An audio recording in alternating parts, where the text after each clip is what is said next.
In today's video, I'm going to show you how to create split screen effect in CapCut. So open CapCut and create a new project or open an existing one. Then select videos you want to use for split screen effect and add them to your project. Once videos are ready, select second video in the timeline, scroll along the bottom toolbar until you see overlay option and tap on it. Second video will be placed above the first video in the timeline. Hold and adjust position of second video underneath of first. Select second video again and lower opacity to make video transparent enough to see through.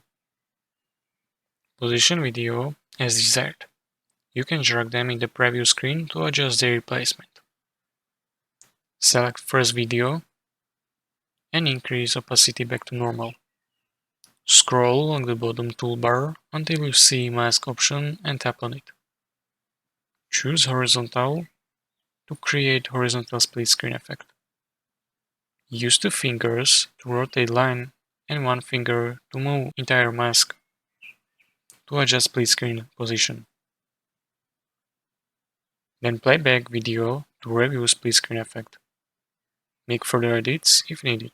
Then save your project.